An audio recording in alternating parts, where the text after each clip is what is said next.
Good morning. Good morning.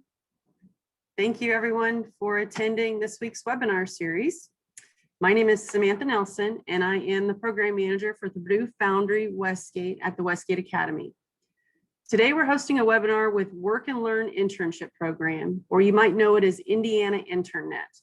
This Hoosier State's internship program is derived out of the Indiana Chamber of Commerce, and we are excited to have Allison Kerr, who is the Assistant Director of the program, be presenting today. For those of you that aren't familiar with the Indiana INTERNnet or Work and Learn, it is a free internship matching marketplace connecting Indiana employers, those seeking work-based learning experiences, high schools, and colleges and universities. Plus, they offer a program that provides up to 50% reimbursement to employers with high-quality internships who hire low-income Hoosier students. We ask that you mute your microphones, and if comfortable, you may leave your video cameras on during the presentation. There will be time during and at the end of presentation for questions to be asked. Please ask any of those questions through the chat function on your screen, and Allison will answer them when appropriate. This webinar will be recorded and will be sent to you for your reference, as well as a copy of the presentation. With no further ado, I'd like to hand it over to Allison Kerr. Thank you so much for the introduction. I'm going to share my screen now. And if I can just get a thumbs up, making sure everybody can see it okay. Perfect. Awesome. Well, thank you. As Samantha said, I'm Allison Kerr, Assistant Director of Work and Learn Indiana. So while Samantha did a really awesome job giving a brief overview, we'll go into a little bit of backstory about who we are, what we do. So our official mission statement is that we are the catalyst for expanding the creation and use of experiential learning opportunities as a key strategy in retaining Indiana's top talent. We were created way back in 2001, and we were originally named Indiana INTERNnet. We're currently going through a big rebranding, obviously becoming Work and Learn Indiana. Our mission will stay the same, but we're not going to, flip the switch on our website until after our busy season, which is right now the summer internship season. So you can expect to see this awesome blue and gold coming up probably around September, October on the website. But for now, if you visit us, it'll be the classic purple and green that I'm sure if you've visited us in the past, you're used to it.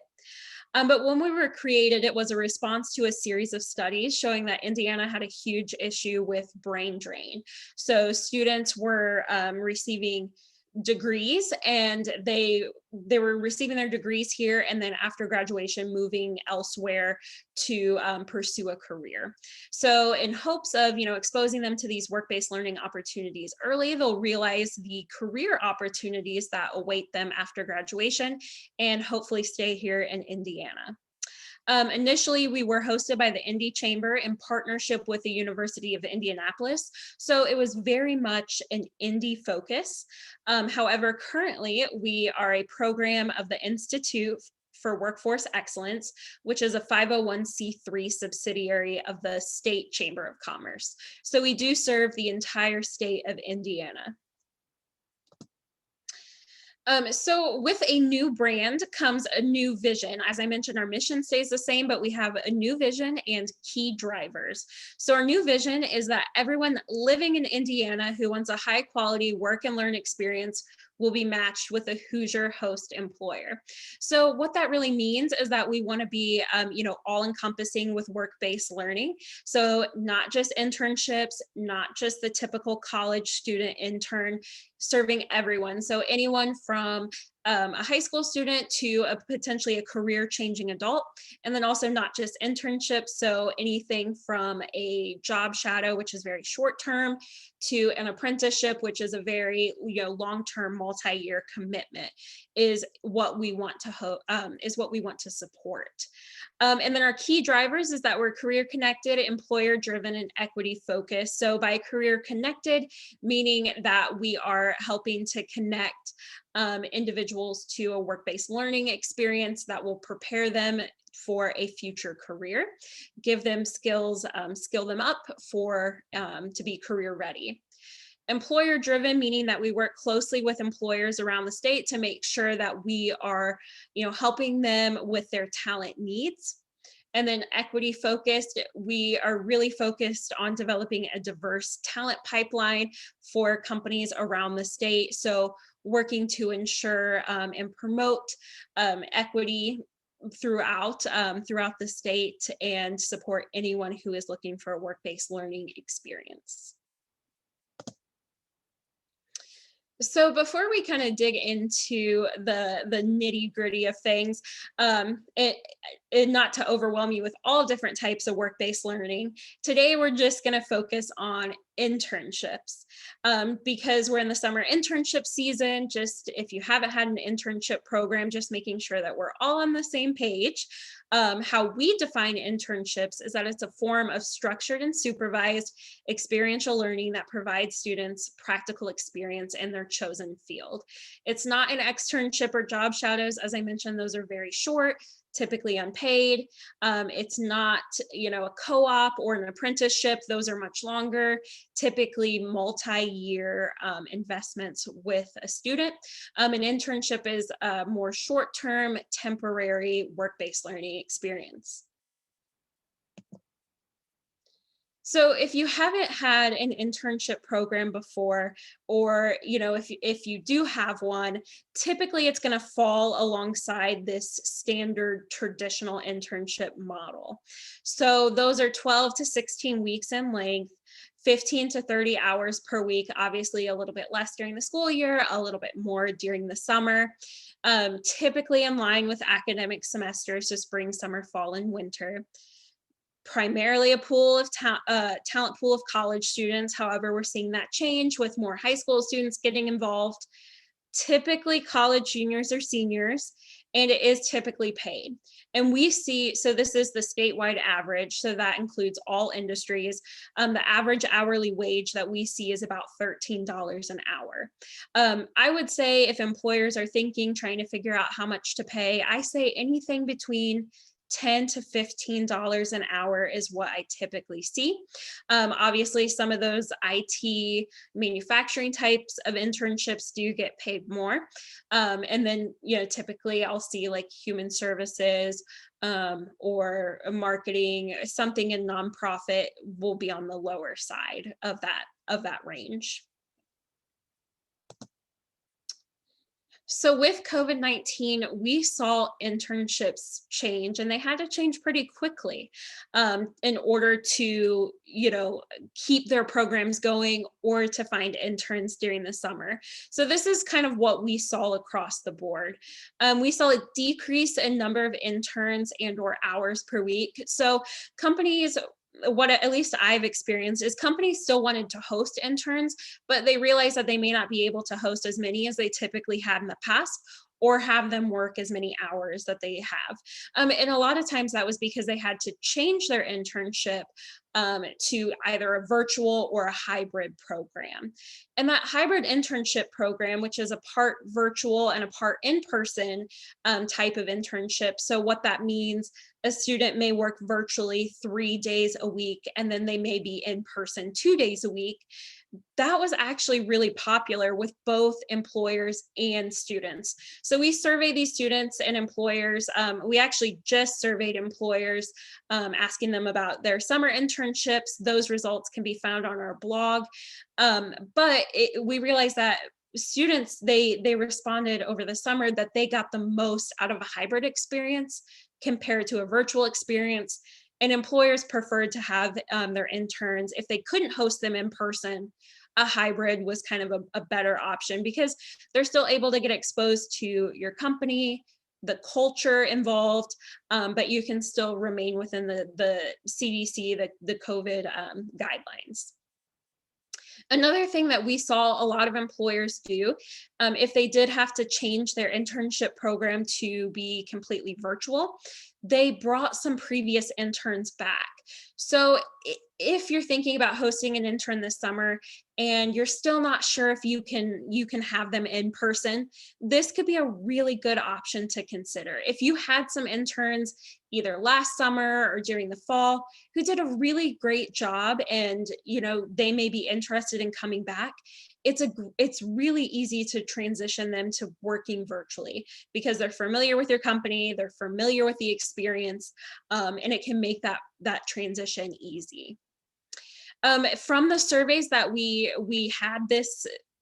just sent out in March, employers are really eager to have interns this summer. I think there was only, I think it was between 10 to 15% of employers, if that, who said that they're not planning on hosting interns this summer. So employers who typically hosted interns, only about 10%, if that, I don't have the number off the top of my head, but it's all in the blog, said that they're not going to be able to host. Other than that, employers who we saw from that survey, employers who had to cancel their internship program last year, most of them are going to be hosting interns this summer. They at least plan to. So it's really good to see employers coming back and getting ready to host. And really the most important thing that I learned during the pandemic is that employers realize the importance of internships. They realized that you can keep that internship program going, keep that talent pipeline going, even through having to make some really quick changes. They realized that an internship program is valuable to their company, so they kept it going. If you are thinking about having a virtual intern, I did want to include a slide with just some general tips for you to think about if that is the way that your company is going. So here's just some things that I found that makes the process a little bit easier. It's important that if you are going to have a virtual intern, that your recruitment process is also completely virtual. You're not going to bring an intern in person to interview and then have them be virtual. So make sure that you have Zoom and everything. You're all on here, so obviously you have that program ready to go. You want to ensure, so this is the biggest issue that I found with employers turning their program virtually. You want to make sure that that student has access to a laptop, to high-speed internet. So many employers thought that just because students were taking classes virtually, that they would be able to also intern virtually. And it's never good to assume those things because they may not actually have those things at home. So they could have the high-speed internet on campus and on their college campus, but if they were to go back to their dorm room or back to home, then they may not have access to the internet, or they may not have their own laptop. So as you're interviewing students, just make sure that they have those items, and then if they don't, you need to be prepared to either potentially be able to supply them or look at other candidates that do have those materials. So that is one thing to think about. Don't assume that they have all the technology necessary to be a virtual intern. You also want to make sure that if you do hire them, that they can access emails and files, et cetera, from their personal computer virtually before they begin. That's kind of the biggest roadblock is, getting them all set up. Make sure that they have an ability to contact their supervisor and their mentor. And you really want to set an appointment, a meeting with the IT team to get them all set up on their first day. So that way that, they're able to hit the ground running. Another thing is you do want to set a formal work schedule with regular check-ins for your interns. A lot of times when students hear a virtual internship, they may think complete freedom. And if complete freedom is okay with your company, then that's fine. Let them know that to track their hours, to get projects done. But if you need them to be logged in and able to communicate with you from 8 to 5, let them know that and set that schedule with them before their first day so that expectations are set. We ran into an issue with our intern that we had last summer. We transitioned quickly to a virtual environment. Both I transitioned that way, and then they had to transition as well. And we didn't set that formal work schedule. And so, we weren't sure when she was working, when work was getting done. So it was just a simple conversation to have, and it saved a lot of confusion. And also, just because it's a virtual experience, you should still have regular check-ins. I recommend at least checking in once a week with your intern to give them that feedback that they need, and answer any questions they may have.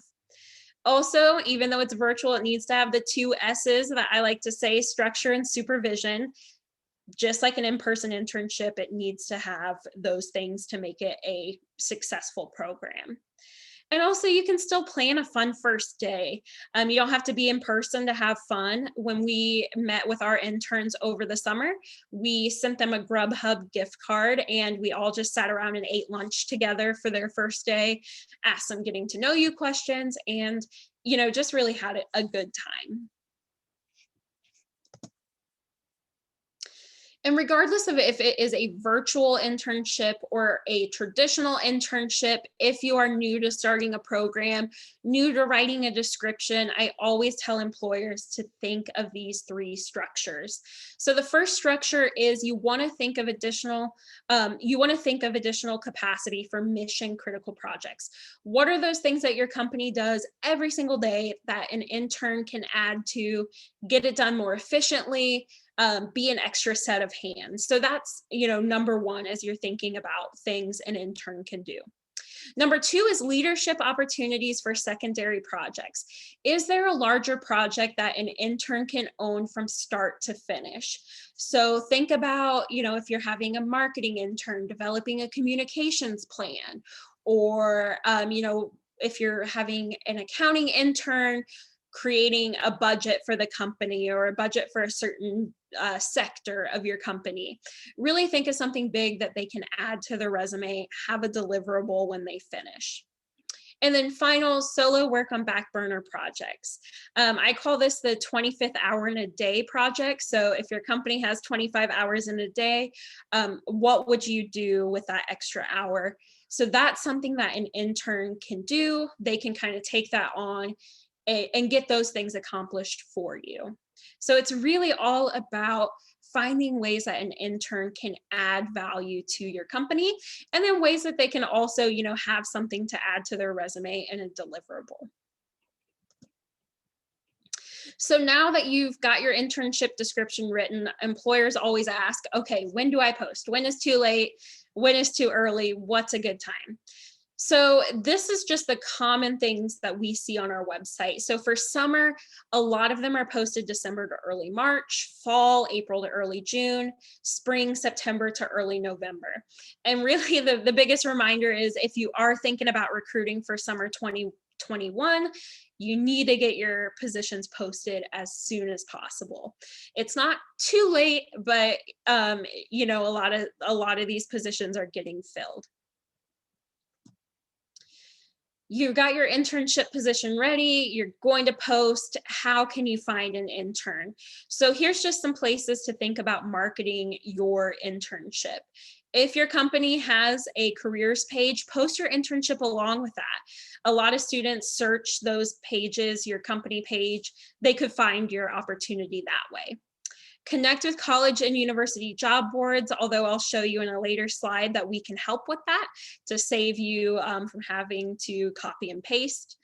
Attend career and internship fairs. Those are still happening. A lot of those are virtual, but it's a good way to connect one-on-one with interns. A lot of schools have individual on-campus recruitment time, so it's a good way to speak to a specific class, promote your company. Many of those schools transition those virtually as well. And then you also have social media. We have huge success with promoting internships through our social media account, but if you have something, post it, tag local schools, tag their careers pages, and 9 times out of 10, they'll share it for you. They love sharing opportunities with their students. And then finally, post it on workandlearnindiana.com. We're an awesome resource to connect you with a bunch of students. So before I transition to the work that we do to help you find interns, I did want to pause just for a couple seconds to see if any of you had any questions about internships in general, virtual internships, anything like that. Feel free to drop it in the chat or unmute.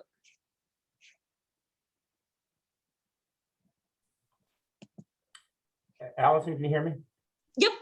Hey, question, what's the supply and demand looking like? So if Yes. I'm going to my chamber members and going, are these, if they're going to put these openings up, is it a supply or a demand kind of market?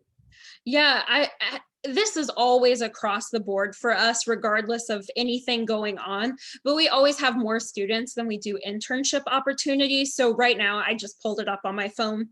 We have 6,000 students actively searching the website. So these are students who have logged in within the past 6 months, and we have about 828 positions available. So you can definitely connect with a wide variety of students too. Awesome. All right, any other questions? And those stats that I just read off are always live at the bottom of our website, so you can always check them out if you are connecting with employers and want to give them a reason to post. So here's more about the work that we do. So we are a completely free work-based learning matching program, linking individuals seeking work-based learning, Indiana employers, and high schools, colleges, and universities. So we provide high touch, which is really great customer service. I'm always more than happy to sit down one-on-one with an employer. High tech, which is our website, to anyone seeking or promoting a work-based learning experience. So this is what I mentioned with how we can help you save some time. So we have internship sharing agreements with all of these schools listed here. So what happens is when an employer posts an opportunity onto our website, we send it out to all of these schools to add to their job board. Most of these schools on here use Handshake. If you're in the recruiting world, I'm sure you probably know what Handshake is. It's the typically the most popular recruiting tool for colleges and universities. A couple of them use Simplicity as well. So it's a great way to save employers time.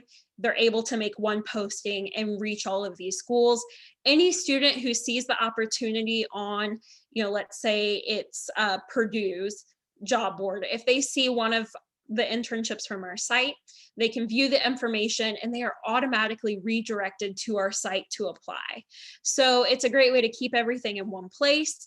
And as we'll go later in the presentation, it's a good way to make sure that students are capturing their eligibility for the Earn Indiana program. And this list is also completely available to employers to see. We update it as MOUs are signed. It's in their workspace. So now we're going to get to the fun part, the exciting part, the Earn Indiana program. So this is our partnership with the Indiana Commission for Higher Education. It's completely unique to Work and Learn Indiana, but what it does, it provides up to 50% reimbursement to employers who offer high quality internships to low-income Hoosier students. And we'll get into some details about the eligibility, but really it's a win-win for both. It's a win for the employer because obviously they're getting that reimbursement, but they can use that money to expand their internship program, hire more interns, offer higher wages. I've seen all of those things happen. And then the talent pool within the EARN program is a very diverse talent pool, so it can help to increase diversity. For students, it's a win because, yes, they're getting a high quality paid experience, but for many of the students who qualify for EARN, they can't take on an internship program unless it is paid. So it's a great way for them to expand their network as well. So this is the student criteria, and all of this can be found on our homepage. We have an awesome EARN logo on the homepage that you can click and see this all. But the number one thing is that they do have to be an Indiana resident. They can't have a bachelor's degree prior to when they plan to work. However, they can still qualify a semester after graduation. We see this happen a lot in the summer. So May grads, they can still be eligible for a summer internship. They do have to be a college student. So that is a question we get. Are high school students eligible? Not at this time. It was passed through the General Assembly to include high school students. However, the mechanisms to get those students approved hasn't been in place yet. That's something that the commission is working on. So it's something to be excited about, but for now it is just college students. And then finally is the financial part. So they do have to be enrolled at an Indiana college or university, and then it's looking at their expected family contribution from their FAFSA. So less than or equal to $24,570. I can tell you I never knew what my expected family contribution was in college. 100%, I'm willing to bet students aren't going to know that either. So we make it really easy for them to find out. They make an Indiana INTERNnet account. We have the application for them. It pops up the first time when they log in. It's super short, first name, last four of their social, and they find out immediately if they qualify. So they don't have to know their expected family contribution to become eligible. They just have to make an account and apply. This is the internship criteria. It has to be paid, so at least the federal minimum wage of $7.25 an hour. Has to last at least 8 weeks, but no more than a year.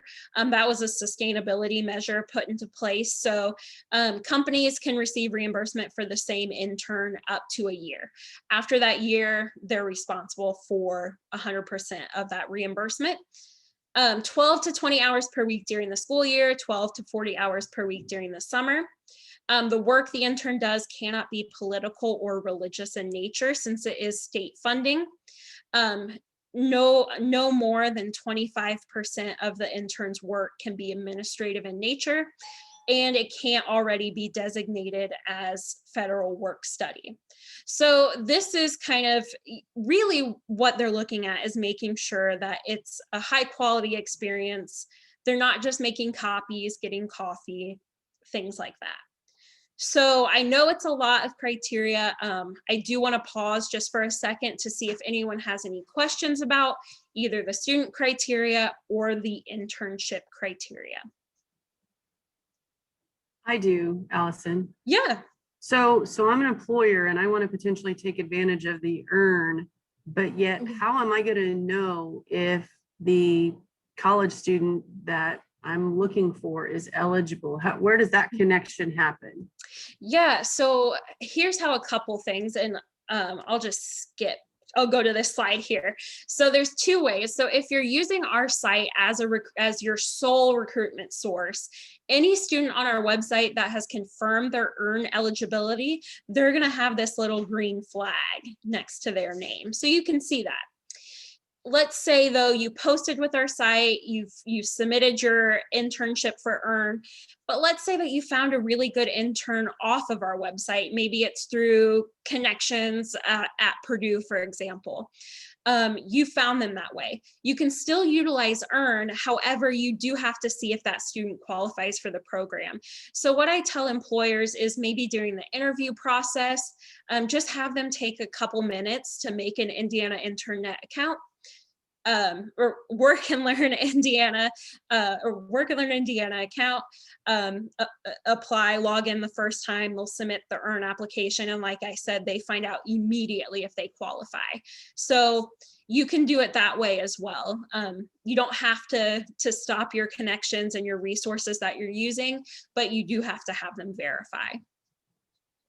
Is it intuitive for the student that is creating a profile on Work and Learn to hit potentially earn, or is it something they're not even thinking about at the time? It's more for the employer benefit, it's for their benefit to get an internship, but from a monetary standpoint, an employer's only gonna have to pay half. So yeah, when it comes to informing students, like I said, it's the earn applications, the very first thing they see when they log in. We do include information about the purpose of the program, the benefits to them, but really it seems like most of the students, they just log in, they see something pop up they have to fill out, and they just fill it out anyway and go. And we actually keep that pop-up going until they actually take the time to complete it. So unless they're super stubborn and just keep like clicking like continue to workspace, they're going to fill it out to confirm their eligibility. And just one last question. Did I understand you to say that there was 6,000 students and 128 jobs? Yeah, so I'm pulling it up again. There's 6,261 students and 828 internship positions. 800, okay. Mm-hmm. And so we have a really great partnership with the Indiana Commission for Higher Education, and they have all of the FAFSA data, which is great. So they're able to know, as I highlighted here, over 160,000 students in Indiana qualify for the Earn Indiana program. It's just making them aware of it, making them aware to go in to verify. So multiple times throughout the year, the commission will send emails to these students who qualify because they have that FAFSA data. They're able to know, which students are eligible, inform them of the program and give them a link. So that's really helped to increase the numbers of students on our website, not only the number of students on the site, but the number of Earn eligible students on the site as well. So it's been awesome. The first time they sent out an email, which was last year, I believe, we had over 1,000 students register in a day. And I actually had forgot that was the date they were sending, and I thought our website was hacked because there were so many. But no, it was all new students. So it's been really, really great. Thank you. Yeah. And one of the things too with employers, in order to participate for Earn, you do not have to hire a student who is eligible for the program. So even if you submitted your internship to become eligible for Earn, let's say you find a student who is just a really great fit for your company, but they're not eligible, you will not be penalized at all for hiring them. Earn is an added benefit. So most employers that we work with are just looking for the best fit. So again, you can hire whomever. However, if the funding is super important to you, so a lot of nonprofits, they can't hire a paid intern unless they qualify for Earn. During the Earn application process for your internship, it will ask, do you want to only receive applications from Earn Indiana eligible students? And if you say yes to that, then that will prevent students who don't qualify for the program to apply. So that way too, you may not, potentially fall in love with a candidate who isn't Earn eligible, because if you hire them, then you won't receive that reimbursement. So that way it'll lock it. Only eligible students can apply. Any other questions about the criteria or the process?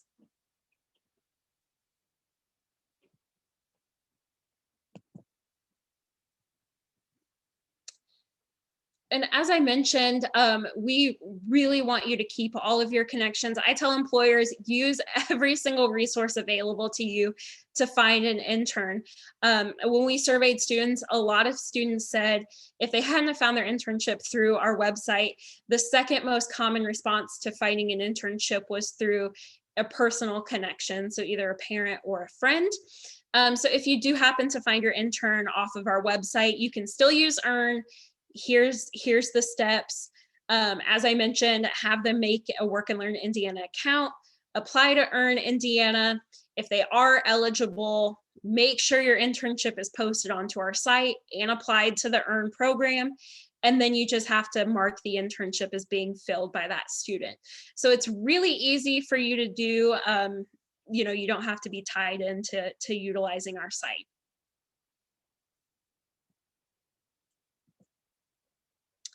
And that's it for me. Is there any questions? I'm going to send, so after this presentation is over, I'll send along to Samantha not only a PDF of this PowerPoint, but I will also send a step-by-step handout that will walk you through how to make an account, how to post an internship, how to apply to Earn, how to view applicant information, and how to mark it as being filled. One final thing I do want to let you all know, On the site, you can also proactively search for students. So once you get an internship posted, we have a really awesome advanced search. You can search for students by major, by location, by keyword, by the type of student that they are, and you can actually reach out to them as well. So we try to make connections possible any way that we can. All right, so any great. last minute questions, feel free to drop it in, but please email me as well if you ever want to connect one-on-one. More than happy to do a site demo as well. Great. Thank you, Allison, very much. If you're an employer on this Zoom call, I would urge you to go to workandlearnindiana.com. It's what an amazing benefit that it can be offered to you, and it's such an easy placemaking connection point. So I urge you to go on there and see what all to be offered. So I want to thank you, Allison, for hosting this webinar, for presenting this webinar. A lot of useful information. Again, the recording and the presentation will be sent to all that have RSVP'd. So look for that later this afternoon in your email. As always, we will encourage you to go to the westgate-academy.com website, where you can see all of our future webinars, as well as watch and listen to our past webinars. So there's several on there that might be of interest to you. And we also want to thank IN3, Indiana Innovation Institute. They are our April webinar series sponsor. So go on to indianainnovationinstitute.com to be able to see their services, see if there's any interest there for you, but we want to thank them for their sponsorship. So otherwise, we hope to see everybody soon in person. And again, thank you, Allison. Thank you all for participating, and have a great and safe week. Thank you. Thank you.